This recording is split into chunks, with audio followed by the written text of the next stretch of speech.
Today on the show, what you need to see against Montana State. Even more info about the Bobcats from a guy who's calling the game on Saturday. Let's do it one more day.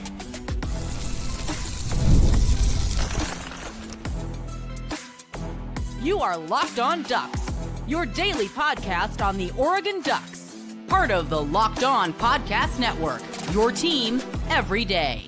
Yes, it is that time once again for Locked On Ducks. I'm your host, Spencer McLaughlin. Thank you all so much for making this your first listen or your first view of the day. It's part of the Locked On Podcast Network, your team every day, and your number one source to stay up to date with the Ducks. Tons coming on today's show with my guy Jake Butt of the Big Ten Network, who is on the call for Oregon's first game against Montana State on Saturday. Hopefully, he doesn't have a barn burner like last year, but we'll talk about the likelihood of that and much more on today's show, which is brought to you by our friends over at Game Time. Download the Game Time app, create an account, use the code LOCKEDONCollege for $20 off your first purchase. Jake, my man, let's hop right into it. Game one for Oregon this year, almost a 30-point favorite against the number 2 FCS team in the country. I ask you, what should Oregon fans most want to see on Saturday? You respond with what? First off, it's good to see you, and Likewise. I appreciate you. To our viewers, you guys got a great host here in Spencer. I mean, he helps me get caught up to speed on all the details of the team, getting to cover them all year long. So I got to give you a shout out there, Spence. What they're most excited to see? Gosh, man, we could talk the whole show about things you should be excited about. I think I start big picture there and say, I asked the question, what's the difference between the good teams and then the elite teams that compete for a championship every single year? And the answer to that question is it's your ability to reload. When you're a really good championship team like Oregon was last year, that means you're going to lose guys to the NFL. Sometimes it means you're going to lose coordinators that become head coaches or assistant coaches that become coordinators. That's just the nature of being at the top of your game. Well, Oregon, expectations are sky high. To meet those expectations, it means they're going to have to reload at a ton of positions this fall. The good thing is, number 1 transfer portal class, bunch of 5 stars, highly rated recruits. Dante Moore now getting the start. Excited to see him, and really just excited to see a ton of new faces on both sides of the ball. And I would say this too: Dan Lanning he's the right guy for the job. I'll give you this to start off the show. I think as long as Dan Lanning is the head coach at Oregon, it's a matter of time before he wins a national championship. You can't expect to do it every single year, but if Dan Lanning is the head coach of the Oregon Ducks, eventually, at least once, and if we're talking decades, I would expect or be shocked if it doesn't happen to see multiple national titles for the Ducks.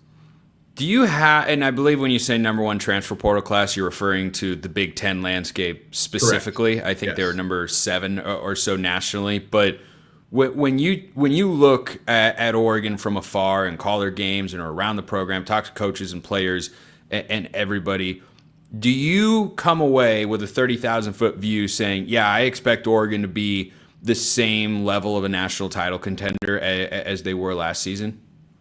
I'd frame it slightly different. Like I'd maybe go to like a law school a little bit and protect myself. Like, is it the same where they're going to go undefeated and win the Big Ten again? I don't know. But are they certainly capable? Absolutely. Could they be better? Certainly. That's the fun part and what we're going to get to see this weekend. And, it's funny the way that Idaho game went last year. I think there was some serious nervousness. Really, the whole early part of the season, it took a while for Lanning and the Ducks to get things figured out. Maybe they benefit from that hit the ground running here to start the season. You mentioned the reload for Oregon this year coming into the Montana State game. That's something that excites me as well. Also kind of gives me a hesitation to say that Oregon's at the same level where they were last season, particularly early on. I mean, this is a team that I think could have wildly different rotations and snap counts by the end of the year because there are so many question marks. You look at receiver, you look at the defensive backfield, you look at maybe the offensive line as well. 4 new starters this weekend. But before we go in depth more on the Bobcats, I know you had a chance to catch up with their coaching staff before we hopped on to record. For this game, what's the number 1 thing you're looking for to kind of give you that indicator against a really good FCS team that, okay, Oregon's going to be okay, and it won't surprise me if they're back in the Big Ten championship game in the playoff? I think with these games, there's a mental side of this, which is, Oregon knows that they have more talent and they're the better program. And Montana State, honestly, deep down, they know it. And so much of this is early in that first 7 to 8 minutes of the game. Are you confirming that belief to your opponent?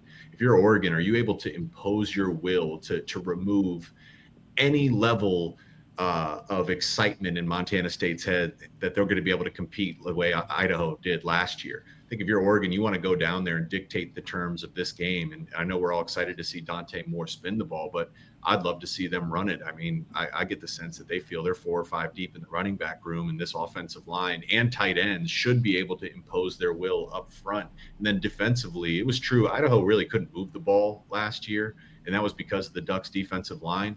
I can't wait to see this Ducks defensive line. I mean, they're full of absolute studs in pass rushing situations. So that's really the difference when you look at FBS to FCS level, is just the talent in the trenches. If you can impose your will there early in this game, Oregon will confirm to their opponent, Montana State, that, hey, you guys can't hang with us today. This is our time. Yeah, I talked about this yesterday a bit on the show when discussing the defense.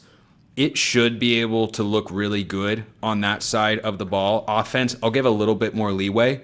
I mean, you have a big talent gap, so you shouldn't have a problem scoring like you did last year. But new O-line, new quarterback, new receivers, like talented bunch, sure. But okay, maybe I'll give you a half to really start to look fully settled in. But the defensive front should come out guns blazing, hair on fire, firing on all cylinders. This is a Montana State team that wants to run the ball, Jake, yeah. And you know that. Like they threw for 183 yards a game last year. Justin Lamson is not a big time thrower. He is a very capable runner. They'll run their quarterback. They'll run their half. They'll get very creative with that sort of stuff. But I like that you brought up the trenches, because it's that Oregon defensive line that'll set the tone early on of, hey, you want to come out and run the ball, you're not going to be allowed to do that. We dare you to throw it consistently. Yeah, and Bryce Betcher got up on the podium this week. He was doing the interview with the media, and they asked him, hey, like, it sounds like this defense has taken major strides this camp. What specifically? And he came out immediately and said the communication. And I think that's a big piece here. When Montana State is running some of their motions, they got a mobile quarterback. They run an RPO system. They got a great slot receiver in Taco Dowler. So like having great communication where your defense is all on the same page. And Dylan Thiedemann, I'm just telling the Oregon Duck fans, I've called a number of his games at Purdue. You have an absolute stud, one of the best defensive players in all of college football back there as kind of like the general of the defense. I do want to go back though. I don't expect this to be a slow start for Oregon's offense. This is what I like about Will Stein. It's a system that really is built to benefit anybody. It's almost nameless and faceless. Just do your rules, operate the system, and you should succeed. A lot of screens. The screens are part of the run game. There's RPOs. It's simplified for your quarterback, which then forces the defense to come up, and then that should open up the shots. Just last year, for the most part against Idaho, I know there was a few completions, weren't able to hit on the shots and able to stretch Idaho vertically.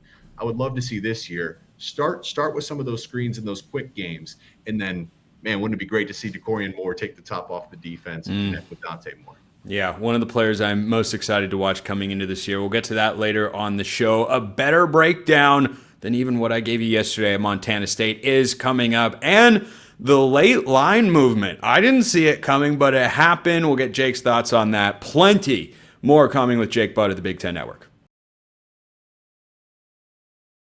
First, this episode brought to you by Game Time. College football is back, and I cannot be more excited. The tailgates, rivalries, energy in the stands, there's nothing like it. But let's be real. Actually getting tickets can feel more like a battle than the actual game itself. Endless queues, hidden fees, prices jumping at checkout. That's why I use Game Time, the app that gives the advantage back to fans. It's the easiest way to score last-minute tickets at the best prices, no surprise fees. What you see is what you pay. That's one of my favorite parts, having used the app several times before. Game Time doesn't tack it on at the end. You go, oh, wow, the price jumped that much. Nope. I want to know exactly what it is, and Game Time gives you that peace of mind. You pull up Game Time, and in just a couple taps, you'll see amazing deals. Talking about Oregon games, your favorite college football teams, if you're not an Oregon fan, somehow listening to or watching this show, as low as $25. Everything about Game Time is simple. The process is secure. You get the ticket delivered to your phone. It's got everything you want from a ticketing app. So take the guesswork out of buying college football tickets with Game Time. Download the Game Time app, create an account, use code LOCKEDONCollege for $20 off your first purchase. Terms apply. Again, that's promo code LOCKEDONCOLLEGE for $20 off. Swipe, tap, ticket. Go. Download Game Time today.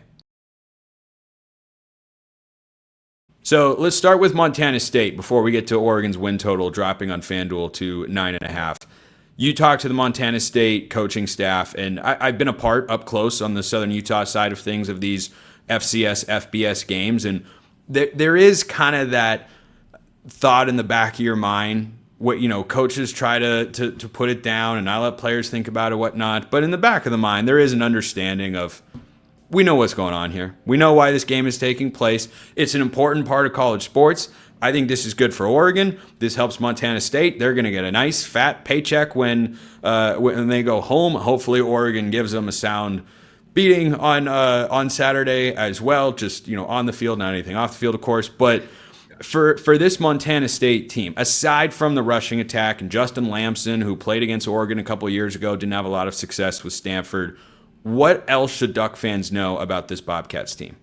Yeah, I mean, look, this is just a proud program. I mean, I believe they're number 2 in the coaches poll at the FCS level. Yep. They are used to winning. They expect to win, and they're going to come into this game expecting to win as well. That's just what a proud program does. They got a great coach in Coach Vegan, and they're going to have a good game plan.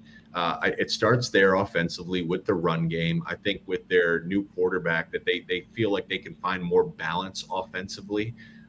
Last year it was they almost called it, instead of an RPO, it was instead of a run pass option, it was a run pass option. This year they expect to be more balanced. But really for Oregon, it's the antidote to that, with all the motion and the window dressing. To me, it's a defensive line that they just don't care. They're just going to get upfield and disrupt everything and just wreak havoc before plays can really get a chance to develop. And frankly, there's some all-conference and all-American players returning on Montana State's offensive line. They still shouldn't be able to block Oregon. We'll say this, though, one of the big differences I like to look at when you're talking like big program like an Oregon, Ohio State, Michigan playing a lesser program, for lack of a better words. Usually you look in the trenches and see like a size difference. Like, I called Penn State, Kent State last year, and their D tackles were 260 pounds and their D ends 220 pounds. Yeah, that's not going to cut it. Montana State, that's not the case. I mean, their O linemen are 300 pounds across the board. Their D tackles are 290, 300, and their D ends are 250. So they have like FBS size. And then on the flip side, defensively, I think this is a perfect introductory game. So what they do a ton of changing of the picture pre-snap, post-snap. So they're going to show you a coverage pre-snap and then change. They're going to get into a cheetah look on third down, move some of their defensive ends inside. And that's a great test for Dante Moore to read his keys, play within the system, take checkdowns when they're there, and expose vulnerabilities. That's a young Montana State secondary. They're starting a lot of young, unproven guys. So there might be some shots available. So I just think this is a perfect opportunity for Dante Moore and these wide receivers. And I'll say one more thing. When you're changing the picture post-snap, it's important for the quarterback to read coverages. That's the obvious piece. But, as it applies to DeCorian Moore, in high school, typically in your playbook, you call a play and you have one route as a receiver. Hey, this play means you have a go ball. This play means you have a slant.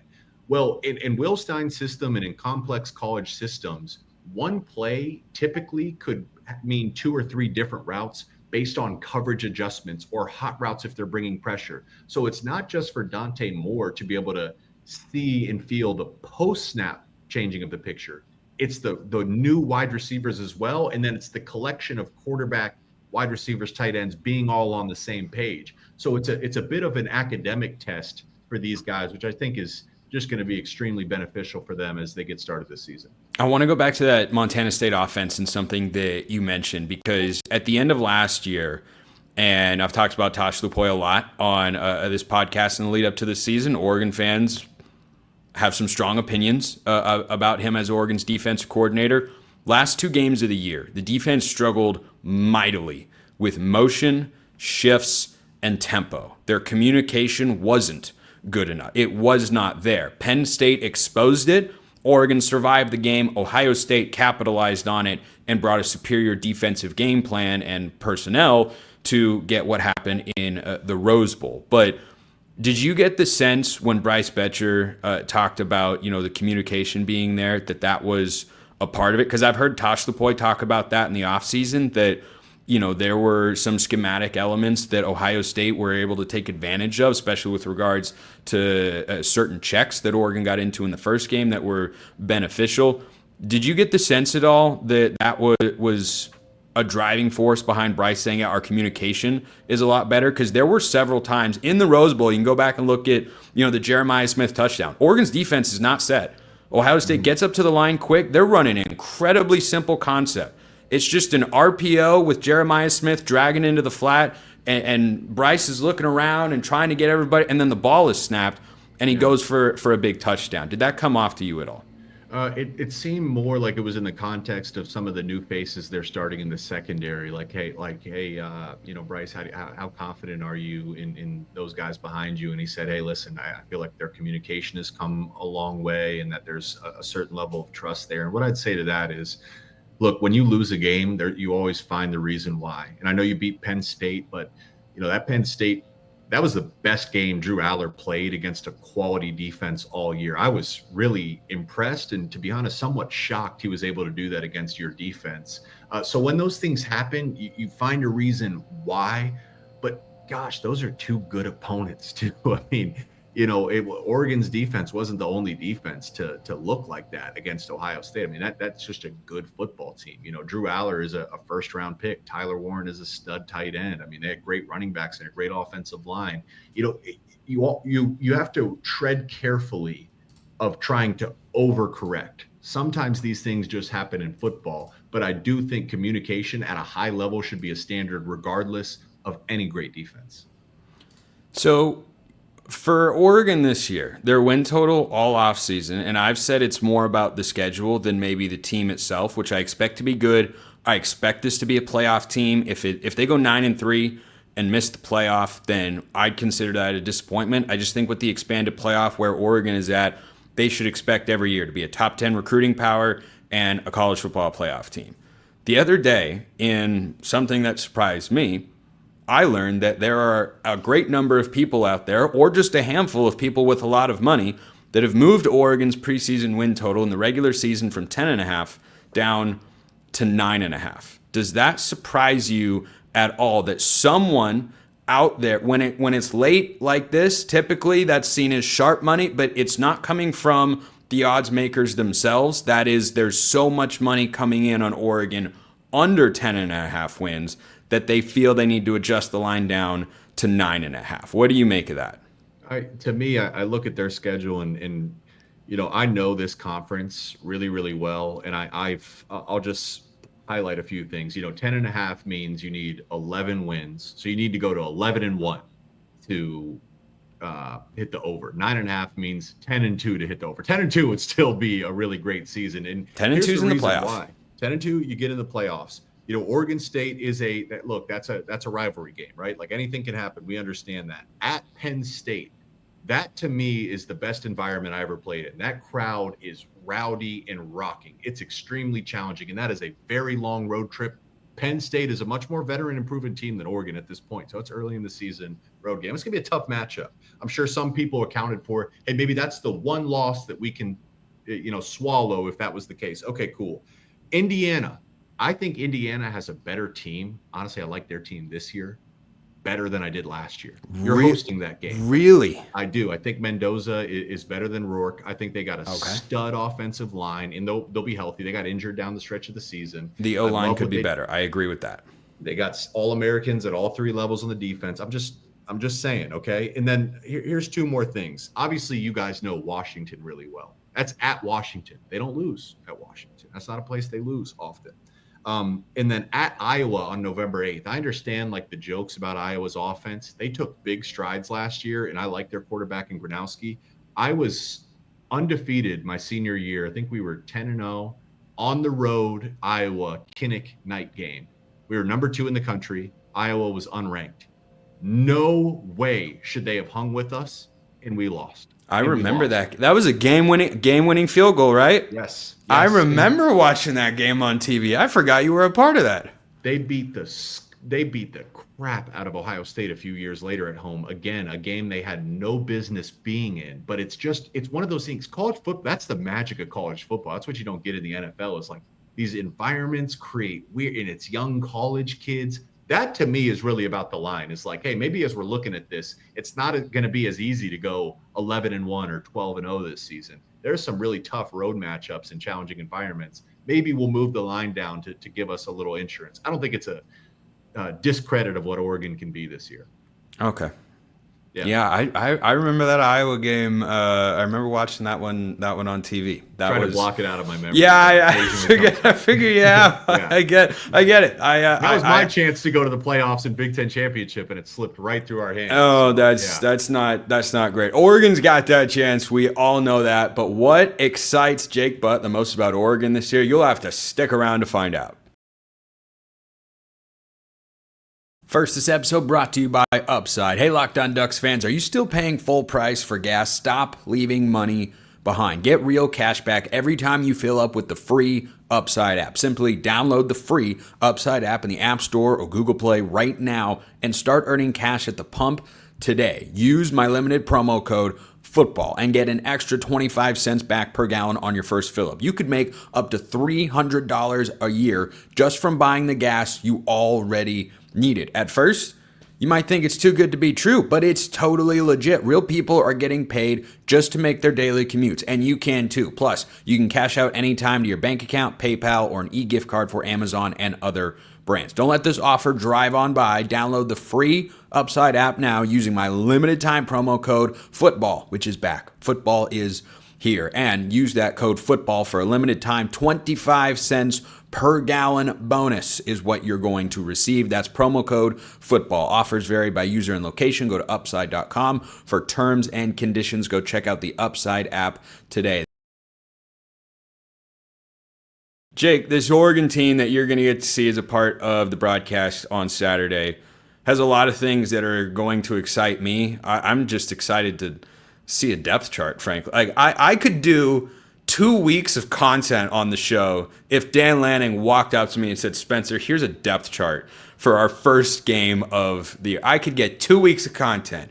Easy. So once it's actually on the field, I can't wait. Absolutely, positively cannot wait. But you're going into this game. Might not be the last time you have Oregon this year. We'll see how the schedule just kind of shakes out and whatnot. But what excites you most about watching this Oregon team, or who excites you the most? I'm glad you did that, because I am a little bit biased, and this is my chance to brag about. Oh boy, here we go. You see this right? Actually, look at that. Look at the hardware. Look at the hardware. Headphones got to go off. Got to be incredibly delicate.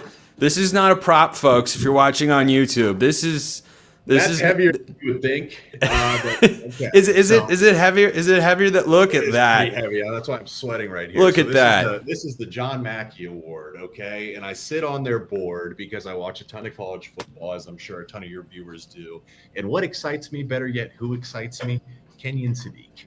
This guy, number 11 on Bruce Feldman's freak list. Dan Lanning, he told us, he said 100% he's going to be a focal point of our offense. I watched him in the Big Ten championship last year, hurdling guys, standing straight up. And I was like, I kind of feel a little dirty saying him and I play the same position, because there's not much we share in common. I mean, he's 250 with an 8-pack, squats and benches 400 plus pounds. I mean, he's a freak of nature. And I think what I'm looking forward to seeing is, Terrence Ferguson was kind of your true tight end last year. There was just so many weapons that felt like Will Stein. We have to get Sadiq the ball. So occasionally you almost do the little push pass handoffs or screens, or let's get it into the flat and let him run. I can't wait to see him play that true number 1 tight end position and run routes and show us how he can separate. I do just think he's a freak amongst freaks, and what a valuable piece to have. I just think a good tight end is your quarterback's best friend. So for Dante, as he's trying to settle into this season, he's going to be looking number 18's way early and often. Yeah, and I think the number of ways we've seen him get the ball in the past have in some ways been this is the only way we can get him the ball. And it's not that those ways are going to suddenly disappear. You're still going to see him motion out, catch a tunnel screen, which, normal tight end behavior, or go under center and use him as a fly sweep, decoy or otherwise. And now you'll see him jump into those Terrence Ferguson spots where, a key third or fourth down, Dante might be looking his way. You might see some jump balls into the end zone. He's got a crazy good vertical. Like, I think he is easily a top 3 player for me on this Oregon team. I'm most excited to watch. The two Moores, Dante and DeCorian, certainly fall into that camp for me as well. But, on this defensive line, Jake, I want to go back to our trench conversation a little bit. We all know about Mateo and how good he is, the Big Ten's leading returning sack man from a season ago when he had 10.5. I'm excited to see who pops in the rest of that front. And you mentioned Sadiq making Bruce Feldman's freak list at number 11 this year. Amari Washington was 7 slots higher. He was the 3rd defensive tackle last year. Now, I'm the self-appointed chair of the Amari Washington fan club, and I have been since about January on this podcast, maybe even before that. I have to go back and get the exact date. But I'm excited to see, against this Montana State team that you mentioned has got size up front. Maybe they're at Montana State because they don't quite have the athleticism that some of the other programs are going to have in the trenches, but I'm excited to see how this Oregon defensive line can wreak havoc both in the run and pass game for the Bobcats this weekend. I genuinely think opposing coordinators, like, they're going to wake up with cold sweats, like, in the middle of the night when they watch this film. And you guys had a great defensive line last year. It's going to be hard to replicate. Derek Harmon is a freaking stud and was a stud. But we talk about Amari Washington. He's one of those. We don't have film this year, right? We don't know who he's going to be this year. So what we have is press conferences and articles. In his name, the coaches cannot stop bringing him up. His teammates and the defensive room cannot stop. His name just continually pops up. And I just think, I played in Denver with Derek Wolfe and Von Miller. And, Von Miller is Super Bowl MVP, and he's a guy that's going to be in the Hall of Fame one day. But having a great defensive tackle next to him really unlocked both of their games. So now you got Washington lining up to next to Uyunglele. Good luck. Good luck. Are you going to have to turn the full slide their way, have 3 or 4 linemen blocking 2? Now you got Tuioti on the backside. I believe even though Uyunglele is the leading sack returner in the Big Ten, Tuioti led your team, or has the most returning pressures. Derek Harmon, I think, led the team in pressures last year. Tuioti has the most returning pressures. So across the board, there is just talent. And a guy like Bear Alexander, I think this is credit to the culture Dan Lanning has built. A guy that's kind of just, a highly touted recruit, hasn't been able to find his footing, and then gets here to Oregon and they say, hey, the past is the past. We just want what's best for Bear. And I just think, if he can realize his full potential, what does that say about Lanning as a coach? And what does that say about Oregon's culture up front? Because if they can unlock his potential, now you're talking about serious depth across the board for this defensive line. Yeah, and the guys they have behind him, like Aiden Breland or Terrence Green. Terrence Green might be the biggest guy on the team, along with Isaiah World, just physical human being size. But, interesting you bring up Bear Alexander and that kind of trajectory. He was, I think, a borderline 5-star coming out of high school, goes to Georgia. He was a part of the national championship team. He was a 5-star at one point, maybe. Yeah, I think he was fluctuating in that. Anyway, super highly talented guy. He was on that 22 national championship team. I think he played in the game. He left. He goes to USC. He looked good. And then the next season, it was weird. I'm not entirely certain, frankly, what happened. He left the team after just a few games. He bounced around a lot of high schools. This is a guy who I think, someone that's not an Oregon fan or an anti-Oregon fan out there would say, oh, man, he's got all this sort of stuff. I look at what Dan Lanning and Tosh Lupoy did and Tony Tuioti, the defensive line coach, with Jordan Birch, who went to South Carolina, 5-star, big-time recruit, played for 2 seasons, underwhelmed, did not reach his full potential. Came to Oregon. I got a text from someone not long ago saying that Jordan Birch is tearing it up at fall camp for the Arizona Cardinals after being a 3rd-round pick. He had a standout preseason and looks like he could be a serious contributor as a rookie this year. If they do that, with Bear Alexander and pair him with Amari Washington, man, you might not have that much of a drop-off from last year's defensive line, which is crazy to say because last year was, I think, the best Oregon's had in 10 years. That's why I like Dan Lanning, though, because Bo Nix, he was not a first-round pick. He was not. I mean, he was a good. He was going to be a fifth-round flyer. If he'd gone to the draft after his last season at Auburn, he was like a fourth or fifth-round flyer. Yes, his completion percentage, I think it went up by like 40% or something. I mean, it was ridiculous. And then I'd just say Malik Benson is another guy. Like, could you unlock his potential? Yeah. That's a speedy guy that, he was a highly touted recruit. What could this system and opportunity mean for him? It's just such a credit to Coach Lanning. He's able to, that's so much of being a head coach. Like at a certain point, you're not about the X's and O's. I know he's still a defensive guy, but so much of being a head coach is being able to inspire your locker room and inspire your staff and extract that full talent. You just pointed out great history. What does that mean for Dante Moore, Malik Benson, and Bear Alexander, among a ton of other names? Yeah. Stoked for game one. I mentioned my prediction yesterday on the show. I will not ask you to make one. I know that would be sacrilegious. I know better than that. I've got Oregon winning 38-6. I want to see the defense really dominate on Saturday, and hopefully that is what Jake Butt will be watching. You hear him on the Big Ten Network broadcast, 1 p.m. Pacific time, kickoff, Oregon, Montana State. Jake, my man, thanks so much for stopping by. I loved hearing from you again. Great to see you, man. Talk to you soon. Appreciate everyone listening. I will see you next time. Until then, hope you all have a wonderful rest of your day. Enjoy the football. I'll have a reaction show for you. And until then, go Ducks.